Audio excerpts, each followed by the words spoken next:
And welcome back to Presh Reviews. Because my name is Presh, and usually I would review a movie, but today we will be doing the precise opposite of a review. I'll be predicting some things related to movies for this year.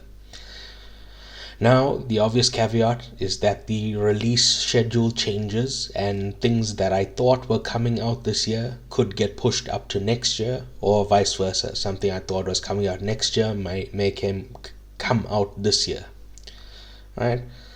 The second thing I want to say before we get started is that last year I did a biggest disappointment category where I predicted which movies would disappoint us. And in hindsight, I think this is really mean spirited and doesn't add to the conversation. So I'm not going to be doing it from now on. I think it's alright in my year end review to call out movies that were crap, but this category is just me judging before I see the movie and spreading unwarranted negativity about it. Yeah, wait. Let's just be clear. I have no problem spreading negativity. I'm just saying it's unwarranted on this occasion. So let's get into it. First of all, we have Best Comic Book Movie. And I include this category because, for better or worse, the defining genre of the last 10 to 15 years has been the superhero or comic book based movie. I usually give out a top 5, but there are only 4 comic book based movies out this year. And I say only 4, but when I was growing up in the early 2000s, it was like we would be lucky to get 1. So saying only 4, that shows how far we've come, that 4 seems like a little bit. But anyway, the reason for this is Marvel has scaled back their productions to focus on quality over quantity, which I think is a very good thing. DC is rebooting their universe and doesn't want to greenlight too many things too quickly. They just want to see how things play out before they greenlight movies. So the only one currently being pushed out is Superman, and then we'll see how that goes from then on. Then the only other studio that makes comic book based movies is Sony. And Sony just announced that they will not be making any more comic book based movies for the foreseeable future. So just the 4 this year, 3 of them being Marvel movies, 1 being a DC movie. In 4th place, I have the Thunderbolts asterisk. So Marvel has a few different types of movies. You have the Doctor Strange type movies, which are about magic. And then you have the Thor and the Guardians of the Galaxy type movies, which are about space. Then you have the espionage movies like Winter Soldier and Black Widow. And this is my least favorite genre of Marvel movies. I actually liked Winter Soldier.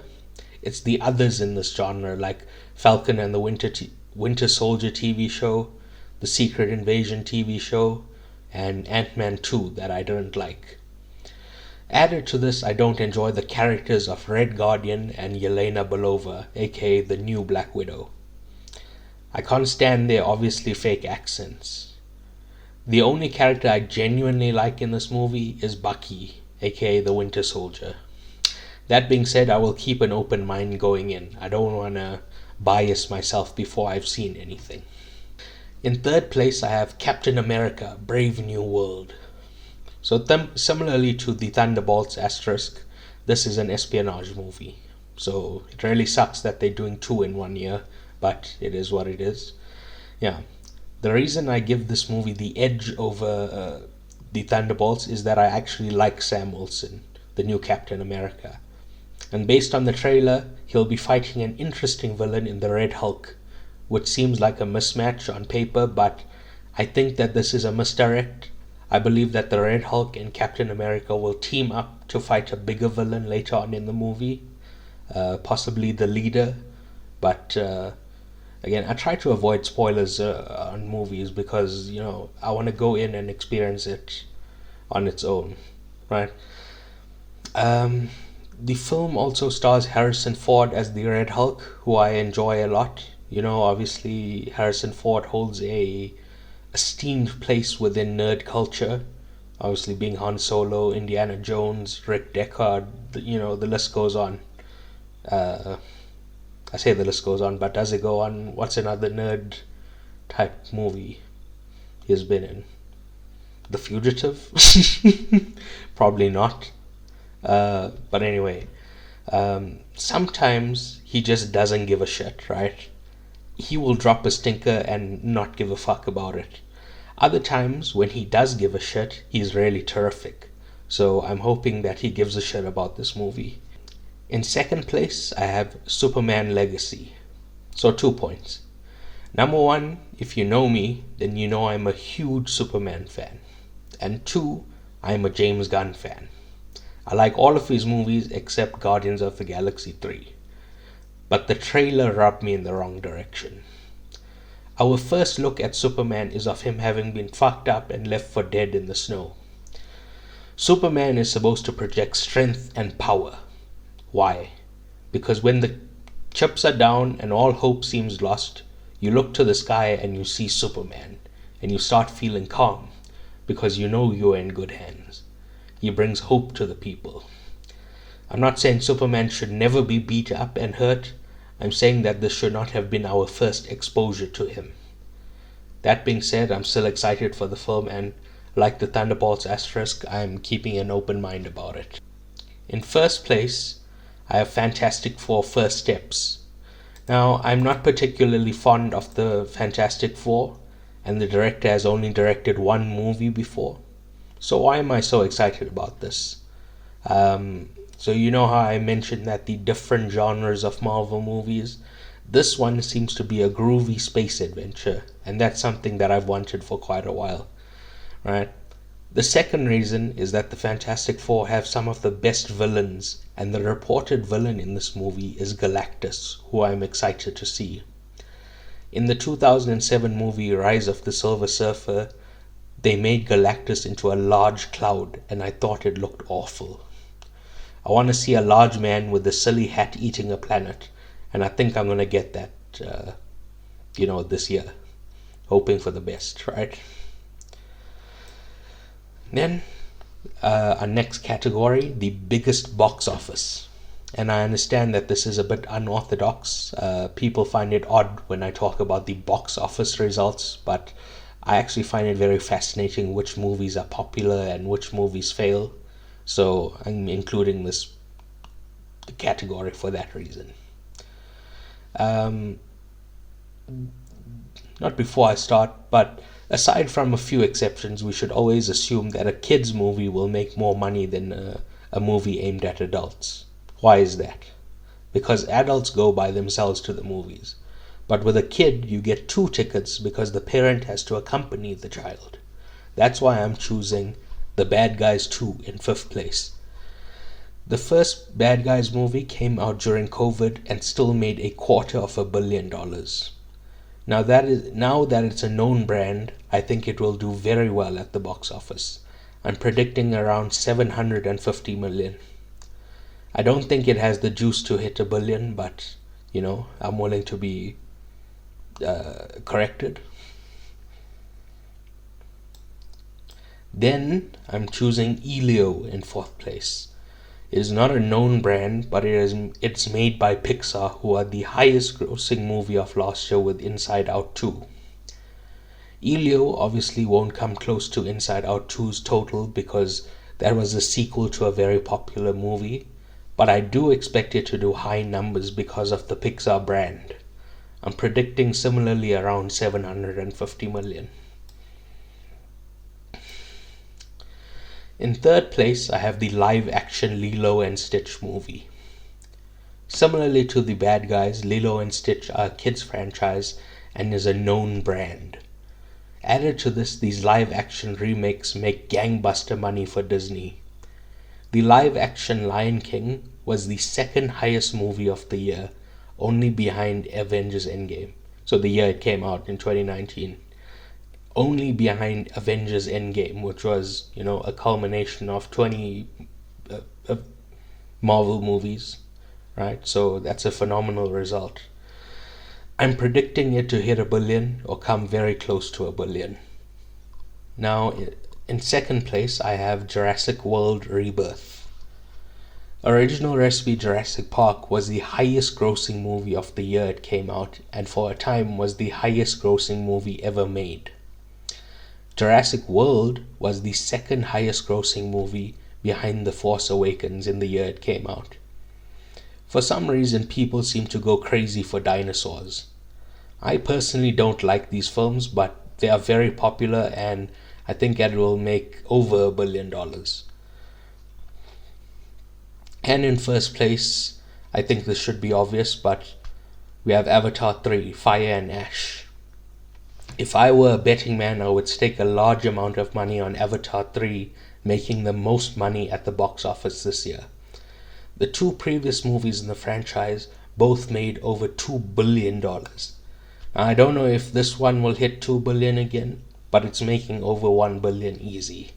Now is the biggest surprise of the year. So first of all, I'm using the word surprise in a positive sense.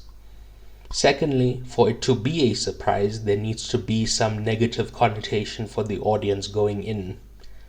This category is where I highlight some movies that may be better than we expect. So in fifth place, I have Snow White. The reason there's a negative connotation is that there's a right-wing smear campaign going on against this movie. I wish I could explain this in more detail, but I haven't and I won't look into this stupid bullshit, right? In 2025, I'm choosing to value my time, and it's really not worth it to go into whatever bullshit they are talking about, right? But that's why the general public may be against this movie. But my personal negative opinion towards this movie is because I think Gal Gadot is an awful actress, and she plays the queen in this movie. The reason I think this may be better than you think is because Rachel Zegler is a great actress and singer. I saw her in West Side Story and I thought she was really good in it. Secondly, the screenplay is written by Greta Gerwig, who I enjoy a lot. I think that she will inject charm and humor into this movie through the script. In fourth place, I have The Monkey. The reason that there's a negative connotation is because I hated Longlegs. I thought the story was awful and I didn't enjoy the acting in the movie either.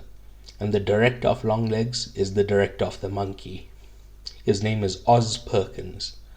But the reason I think it may be better than you think is because there was some cool shots in Longlegs, and I think Perkins is working with a better script, then he will produce a better movie. And the story is written by Stephen King, who is a master storyteller.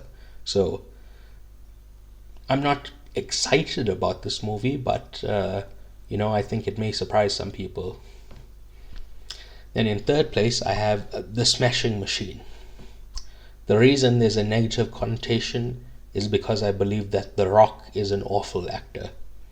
He more or less just plays the same character in every movie, except for 2 times when he showed a little bit of range. Richard Kelly's Southland Tales and Michael Bay's Pain and Gain. The director of The Smashing Machine is Benny Safdie, who is one of the Safdie brothers who made Good Time and Uncut Gems. And you'll also remember him from Oppenheimer. He is the, I think, Russian scientist, right? Perhaps Benny Safdie can get a good performance out of The Rock, but I think even if The Rock sucks in it, it'll be a great movie because Benny Safdie is a talented director. In second place, I have the movie Materialists. The reason there's a negative connotation is because Dakota Johnson is the star of the movie, and she has been in some rubbish movies like How to Be Single and Madam Web, and she is seen as a bad actress. Additionally, it also stars Chris Evans, who has been in even more rubbish movies like Ghosted and The Grey Man, and is seen as a one-note actor. The reason I think that this movie will be better than you expect is because it's directed by Celine Song. She made the movie Past Lives, and all 3 of the leads got acting nominations in my year-end wrap.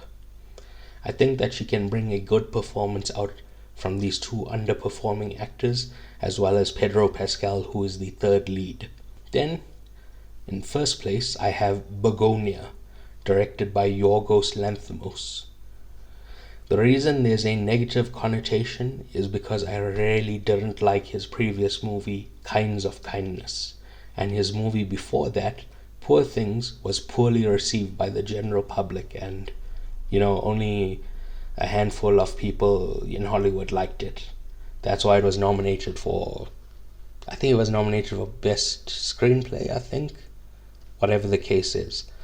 The reason I think it will be better than expected is because I love all of Yorgos's other work, and I think he will bounce back strongly with a better story. It also has an excellent cast with Jesse Plemons and Emma Stone as the leads, so I'm excited for Begonia. Finally, we get to the main category, which is my most anticipated movie of the year. In fifth place, I have Mother Mary, directed by David Lowery. David Lowery directed my favorite movie of 2021 called The Green Knight. It featured gorgeous practical effects, excellent acting, and is expertly directed, which is why I'm excited for this movie, which I've read examines the relationship between a fashion designer and a musician. So again, I don't want to know too much about the movie, just if I do know about it, it's just the overall premise. I don't want spoilers. In fourth place, I have Untitled PTA movie. PTA is Paul Thomas Anderson. The movie doesn't even have a title, and I don't know the plot, but I'm still anticipating it because PTA is one of the best directors of his generation, and he directed my favorite movie of 2007, There Will Be Blood.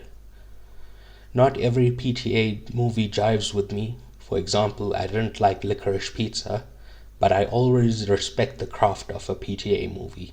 He's an incredible director.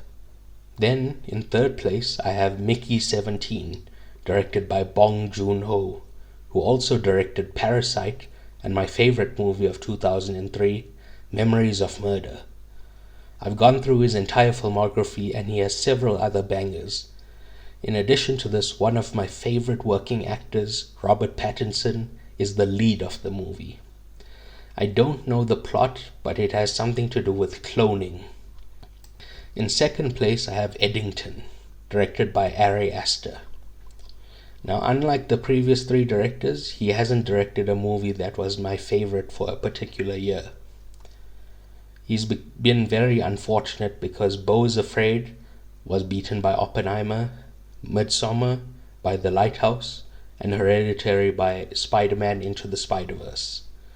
But that being said, he does have the highest average rating out of the previous three directors, partly because he's only made 3 movies, so it's a small sample size, but I'm still excited, and again, I don't know the plot of this one. And in first place, it should be extremely obvious if you listen to the podcast, but I have Avatar 3, directed by James Cameron. James Cameron has directed my favorite film of the year on 4 different occasions. The first was in 1991 with Terminator 2, which narrowly edges out JFK for my favorite of the year.